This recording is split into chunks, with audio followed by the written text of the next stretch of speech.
last year, I've been willing to do just about anything to get over my social anxiety, from something minute to talking to cashiers at a mall, all the way to anabolic steroid and alcohol abuse. I'd say, if it's not been apparent, this channel is about getting over social anxiety and increasing your confidence. I believe myself to be a fair candidate to talk about these things because I have tried extreme methods and mild methods, like I've said before, like basic exposure therapy, etc. I wouldn't recommend all the methods that I've used in the past. The steroids were testosterone, trenbolone, D-bol, anadrol, superdrol. I've used very many steroids, but initially the confidence boost was quite large, especially with the testosterone. Now, what that did for me was it made me stop overthinking the initial approach, like having the confidence myself to say yes to going to parties, or if I'm invited to say yes and hang out with my friends and family. If I did not get that initial boost, then I don't know if I'd still be as good as I am today, but yes, it helped me a lot. I wouldn't recommend other people use it because it is fairly dangerous and you can really go wrong if you do not do your proper research. So yeah, I do have some experience with it. I am coming off now. So it's been almost a year straight and I'm 19 now. So hopefully I'm able to recover fully. There is a big chance that I might not, but it's a risk I was willing to take. The alcohol abuse was during the parties, just to get used to talking to people, and being inebriated makes it a lot easier, even though your quality of conversations aren't as big. It's, yet again, just that initial approach. Once you get used to talking to a few people, it's very easy to get along with many. And recently, I don't know why I seem to have forgotten this, but recently I realized you can't really go and make friends with everybody. Not everybody will like you, not everybody will get along with you. So what you do is you need to be yourself to the fullest, in the sense that if you have an opinion that could potentially offend someone, you try to mention that thing as soon as possible so that the other person can tell you or show you if they are similar in that regard. If they're not, you're probably going to struggle to get along with them. And if they do not care, you might get along with them too. It's a fine line between that. So if you're going to tiptoe around people, you're really, really going to struggle to make friends with anybody. And you're just going to feel alone, and you're going to think that you're the problem, even though you're not the problem. Sometimes you might be, like if you're inexperienced with talking, you could improve your skills. Like let's say you're extremely anxious to go outside and you have no experience talking to basically anybody for a long time, as I did at the time. What you could do is you could go online and send random people messages, like take Snapchat for example. You can start by sending random people a hello message, get over that initial fear. If you want to escalate from there, you try to make conversation. Later on, if your fear is being heard, like my fear was being heard for the longest time, you can start sending voice notes and maybe even calling later on. You know what I mean? So those escalations can help a lot. And that's how you can find your people and the people you love to get along with, and how to spot the people you can get along with easier, instead of having fake friends or people who will go out of your life or treat you badly. Like, you need to have a certain amount of self-respect as well.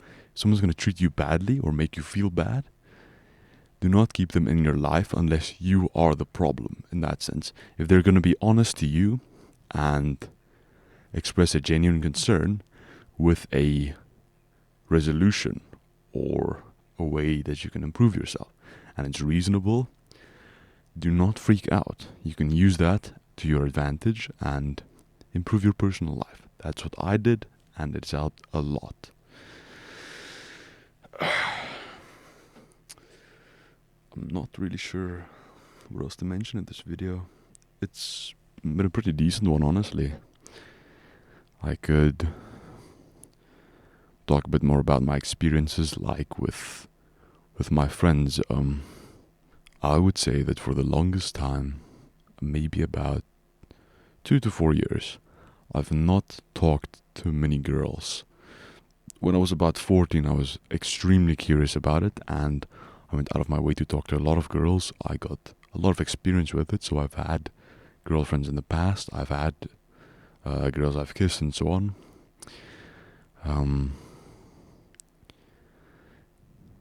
So I do know I'm capable of it.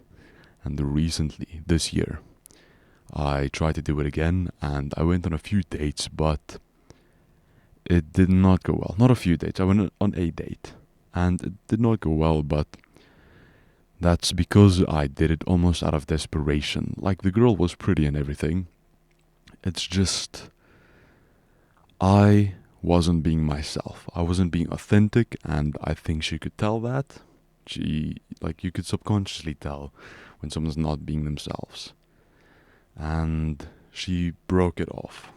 So I'm actually happy she did that, because the day she did that, I went to a party with my friend, and I did something I've never done before, and that is to make out with a girl I met in person the very first time I meet her. So the previous girls I've talked to or kissed, I've only met them either online or have known them for a while before I did anything. So this was my very first time, maybe 2 months ago, that I met the girl at a party and I made out with her. Now, she's not necessarily like a slut, I'd say. It's just a normal birthday party, and we got along really well. After about 4 hours, I just asked her, "Do you want to kiss?" And she said yes. So that was pretty cool. Even if she was, let's say she was a slut, I don't think that really matters, because it's experience gained on my part and confidence gained on my part as well. Like, I know I'm capable of it, and that brought me great joy. Because the last time I was kissed was 4 years ago, when I broke up with my girlfriend. So that too, it's a bit of a reminder of how nice it actually is to be with someone for a while. And yeah, that is an experience, I'd say. And the best part is I was sober the whole time. I didn't drink or anything. So that just shows the amount of confidence I've gained the last year. Because last year I had no friends. Literally nobody I talked to online. I was living with my uncle because I wanted to move out the house, because I felt so lonely. And even there, it was in the city. I did not meet anybody. We didn't go out. I didn't make friends. I was too shy to talk to anybody. And then one of my old friends reached out, and usually I declined going out with him. And the few times I just said yes. I realized the only way that I'm going to be able to get anywhere with my social anxiety is if I'm going to say yes to people's invitations, like I did in the previous video. Karma.